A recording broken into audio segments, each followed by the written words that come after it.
नमस्कार दोस्तों, आपके साथ हूं रहमान सैफी। जैसा कि आप देख रहे हैं कि आज जो मुद्दा है वो डीबीसी कर्मचारियों को लेकर है। देश में जिस तरह से, और खास तौर में दिल्ली की मैं बात करूंगा यहाँ पर आज, क्योंकि दिल्ली के निवासियों की बात करने वाला हूँ। दिल्ली के निवासियों की जान को एक बहुत बड़ा खतरा मंडरा रहा है उनकी जान को। वो है डेंगू। डेंगू की महामारी बहुत तेजी से दिल्ली वासियों के बीच फैल रही है, और जो लोग उनको रोक सकते हैं उनके साथ किस तरह का कुटाराघात ये निगम प्रशासन कर रहा है, वो आज मैं इसी विभाग के कर्मचारी के मुंह जबानी आप तक पहुंचा रहा हूं। आनंद भाई, आपका बहुत बहुत स्वागत है प्रोग्राम में। धन्यवाद साहब, धन्यवाद। सर, जिस तरह से डेंगू की महामारी हमारे आसपास फैल रही है और काफी लोग उससे ग्रस्त भी हो रहे हैं, ऐसे में निगम प्रशासन, क्योंकि आप डेंगू की रोकथाम करने का काम दिल्ली वासियों की दिल्ली में रहने वालों की गलियों में, मोहल्लों में, उनके घरों तक जाते हो, उनको रोकथाम करते हो, ऐसे में निगम प्रशासन का आपके साथ किस तरह का व्यवहार है, क्या सहूलत मिल रही है और किस तरह की परेशानी आपको निगम प्रशासन की वजह से उठानी पड़ रही है? जी, बिल्कुल आपने मुद्दा तो अच्छा उठाया रहमान जी। मैं सैफी साहब आपका बहुत धन्यवाद करूंगा पहले कि आपके चैनल के थ्रू जो हम कर्मचारियों की आवाज़, एसएनबी चैनल जो आपका है, लगातार सभी की आवाज़ को आप उठाते आए हैं, और कर्मचारियों से जो हमारे साथ अन्याय होता है उसके लिए आपने हमेशा इस आवाज़ को उठाया है। लेकिन मैं जो आपने आज मुद्दा जो उठाया वाकई बहुत एक विचारणीय, आज हमारे लिए बहुत मुश्किल भरा भी है कि हम लोग लगभग 26 सालों से निगम में काम कर रहे हैं। जब डेंगू महामारी 1996 में आई थी, तो 1996 में 456 उस टाइम मृत्यु हो गई थी पूरी दिल्ली में, लेकिन इस महामारी की वजह से जब हमें रखा गया था। लेकिन आज उसके बाद से, जब से हमने पूरी भरपूर मेहनत की है, कोशिश की है, और अपने लगातार काम की मेहनत की वजह से आज उस तरह की महामारी को फैलने से रोका है। लेकिन आज हमारे साथ ही न्याय संगत नहीं होता है कि अभी लगभग आज हमारी सेवा को 2 दिन के लिए ब्रेक दे दिया गया है, जो 1 अक्टूबर और 2 अक्टूबर जो 2022 में हमारी ज्वाइनिंग अब 3 तारीख को कराने की बात की जा रही है, जो अभी मौखिक तौर पर निगम अधिकारी कह रहे हैं, लेकिन उसका ऑर्डर भी अभी जारी नहीं किया गया है। सर, 2 दिन का ब्रेक से क्या मतलब है? 2 दिन का ब्रेक का मतलब यह है कि हमारा हर साल ये सेवा विस्तार किया जाता है निगम द्वारा। सेवा विस्तार में एक डीबीसी कर्मचारियों को 1 अक्टूबर से लेकर साउथ दिल्ली नगर निगम के 4 जोन हैं, जो नजफगढ़ जोन और वेस्ट जोन और साउथ जोन और सेंट्रल जोन, 4 जोन में 1350 कर्मचारी हैं, जहां पर उनको आज सिर्फ साउथ निगम के कर्मचारियों को 2 दिन के लिए उनको विराम दिया गया है, और 3 तारीख से उनको नौकरी पे लाया जाएगा दोबारा। ये अभी जबानी बात है, अभी तक ऑर्डर भी जारी नहीं किया गया है। और ऐसी आपातकाल स्थिति में जो डीबीसी 1 दिन की छुट्टी भी, अभी निगम द्वारा सभी छुट्टियां बंद कर दी गई थी, चाहे वो हमारा संडे हो। सर, मैं रोकना चाहूंगा आपको यहाँ पे। जैसा आपने बताया, वो जो 2 दिन का अवकाश है वो प्रशासन की तरफ से है, या आपको उसका कोई मेहनताना मिलेगा, या वो काट लिया जाएगा? ये कोई अवकाश नहीं है, ये एक सेवा विस्तार, एक कॉन्ट्रैक्ट जो डीबीसी का रिन्यूअल किया जाता है। अच्छा। जो 1 साल का रिन्यूअल होता है, जो उसमें आपका 1 अक्टूबर से लेकर 30 सितंबर तक है, जो हर साल मेयर द्वारा ये कहा जाता था दिल्ली नगर निगम में कि आपको हमने बिना ब्रेक दिए 1 साल का पूरा सेवा विस्तार दिया। 1 दिन को भी वो बहुत अच्छे से उसको बताया जाता था, लेकिन ये पिछले लगभग 12 साल से बिना ब्रेक के लिए चल रहा था।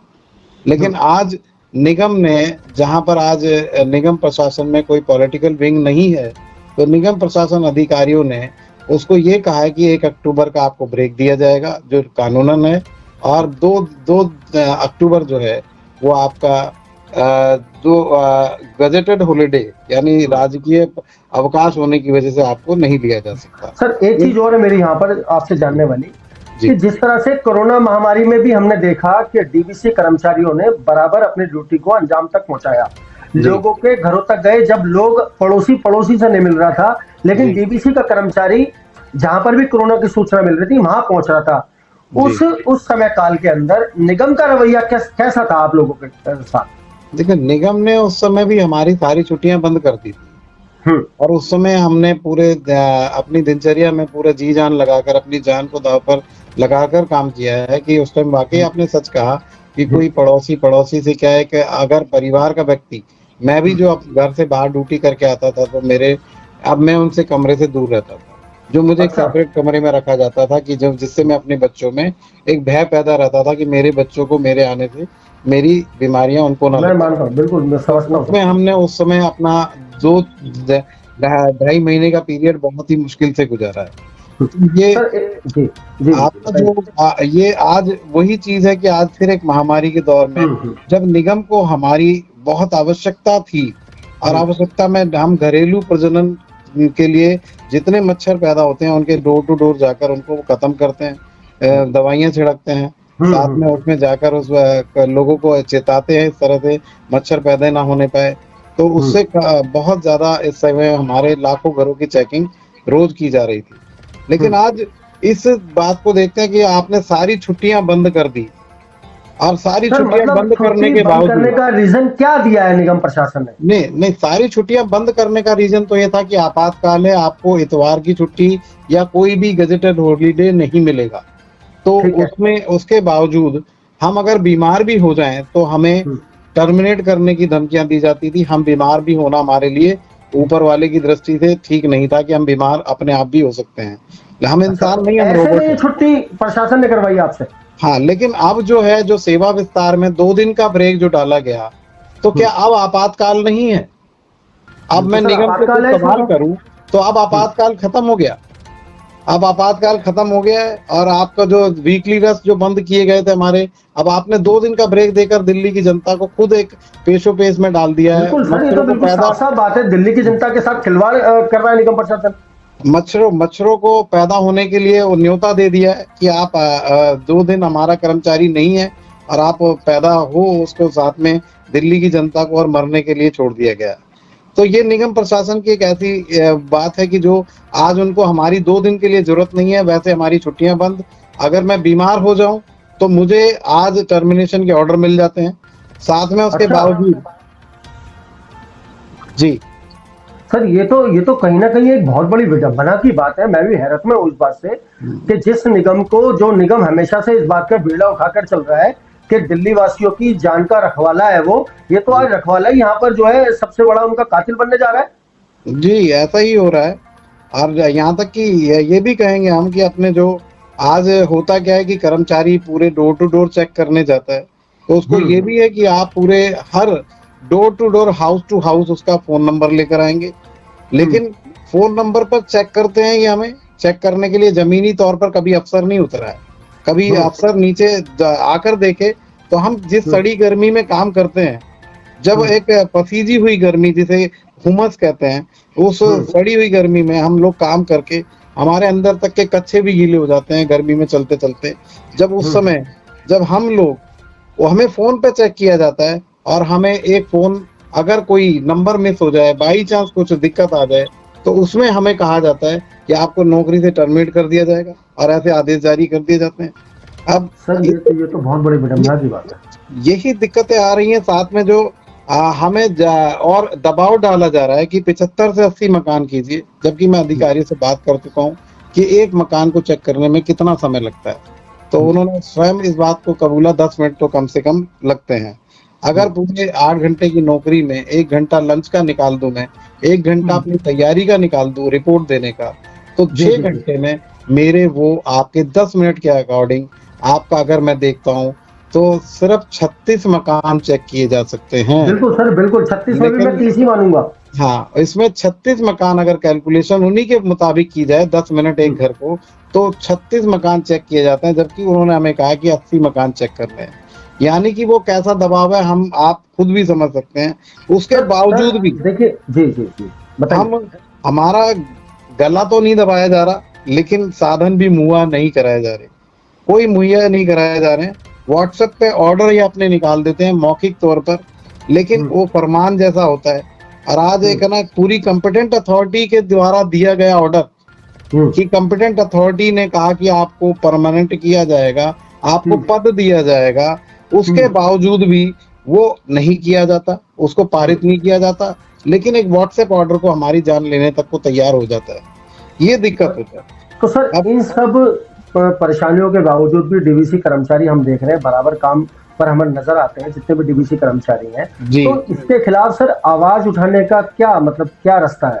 कैसे आवाज उठाएंगे आप, या क्या करेंगे? किस यूनियन के पास जाएंगे, या आपकी यूनियन क्या करेगी? मतलब किस तरह से इसको सही करेंगे आप? देखिए, सेवा विस्तार समाप्त होने से पहले हमने 30 सितंबर से लगभग 1 महीने पहले भी और 2 हफ्ते पहले भी लगभग 14 या 15 तारीख को सितंबर में हमने बड़े उच्च अधिकारियों से बातचीत की थी, जो लिखित और मौखिक रूप से की गई थी।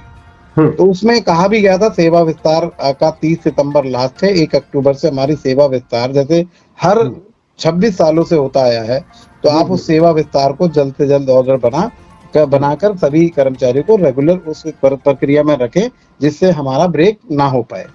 तो लेकिन अधिकारियों ने इसमें जहां तक है लापरवाही बरती है, उसको जानबूझकर या ब्रेक दिया गया है। इस कर्मचारियों को हमेशा एक ऐसा सोतेला व्यवहार किया गया है डीवीसी कर्मचारी के साथ कि हम लोग एक ऐसा भी देखते हैं कि हर चीज हम पर लाद दी जाती है। जैसे आज कहें तो अभी कहें तो अब लॉकडाउन हुआ था, जो आपने अभी बात छेड़ी। लॉकडाउन के अंदर गवर्नमेंट का ऑर्डर है कि किसी की सैलरी ना काटी जाए। जी बिल्कुल, सैलरी, और यहाँ निगम के अंदर हमारे देखे तो नॉर्थ दिल्ली नगर निगम में सभी की सैलरी काट दी गई निगम में, जबकि उसके पास दूर से आने के साधन नहीं थे, ना उसके पास कोई आने जाने का रास्ता था। जो कर्मचारी नजदीक का था वो ड्यूटी आता था, लेकिन दूर से जो आ रहा है सोनीपत से, हरियाणा से, यूपी से जो आते थे, उनकी तनख्वाहें काट दी गई। अब उन्हीं के मिले जो फंड का उसी की तनख्वाह से काटा जा रहा है, उसी का फंड का पैसा गायब है, उसकी सैलरी से ही काटा गया, लेकिन है नहीं। मेडिकल की सुविधा है तो वो गायब है। अगर ये देखते हैं तो हमें बीमार होने का भी हक नहीं है। मैं आपको सच बताऊं, हम सर परेशान होते सारी परेशानियों को डीवीसी कर्मचारी झेल झेल के परेशान हो गया, झेल रहा है। इसको सही करने के लिए क्या किया जाएगा, किस तरह मैं उसी बात पर मुद्दे पे आ रहा हूँ कि अपनी जो हम ये कहें सैफी भाई कि अब अगर हम बीमार भी हो जाएं तो हमें ये इंसान नहीं समझते हैं। आज मुझे बड़ा दुख के साथ कहना पड़ रहा है कि हमें इंसान नहीं समझते हैं। अगर अधिकारी या कोई हमारा साथी जो वहाँ लोग परमानेंट हैं, अगर बीमार हो जाते हैं तो उनको 15 दिन की मेडिकल लीव मिलती है, लेकिन पूरे साल में। लेकिन अगर आज डीवीसी बीमार हो जाए तो वो एक दिन भी बैठ जाए घर तो उसको टर्मिनेशन के ऑर्डर थमाए जाते हैं। ये मैं देख रहा हूँ, साथियों के साथ हो रहा है, और मैं उसके लिए बातचीत भी करता हूँ तो वो कहते हैं देखा जाएगा। और क्योंकि एक रोबोट बना दिया उन्होंने, डीवीसी को एक रोबोट है, लोहे का आदमी है कि उसको बेजान है, इसमें कोई आत्मा नहीं है। निगम प्रशासन से हम भी इस बारे में बिल्कुल ये मुद्दा उठाऊंगा मैं, और बात भी करूंगा, और डीवीसी कर्मचारियों के लिए जो हो सका मैं वहां तक जाऊंगा, जितने बड़े अधिकारी तक जाना पड़ा मैं वहां तक भी जाऊंगा। और आपके साथ रहा तो डीवीसी कर्मचारियों के लिए जो इंसाफ दिलाने का काम हम कर सके वो मिलकर करेंगे। तो दोस्तों ये वो पूरी जानकारी थी। जी जी बताइए। एक बात मैं कहना चाहूंगा कि डीवीसी कई सालों से मैं कहता आ रहा हूँ, कोरोना काल में भी, और हमारे अभी साथी कई बीमारियों से जो इलाज तो मिलता नहीं है, वो बेचारा 14-15 हजार की नौकरी में क्या इलाज करेगा। प्रोग्राम बहुत लंबा हो गया ये। नहीं, बस उसमें यही कहूंगा कि इंसानियत के नाते अधिकारी हमारा पूरा फायदा तो उठा रहे हैं, लेकिन प्रशासन जो हमें रौंदे ना, हमें इंसानियत के नाते 26 साल से जो एक संवैधानिक एक पोस्ट होती है, पद होता है, और हमारे सेवा विस्तार को भी बिना ब्रेक जारी करे। अन्यथा आप खुद मजबूर कर रहे हैं कि हम रोड पर उतरे और हड़ताल करें। खुद प्रशासन ही तो कह रहा है कि आइए और हड़ताल करिए। बिल्कुल बिल्कुल ठीक।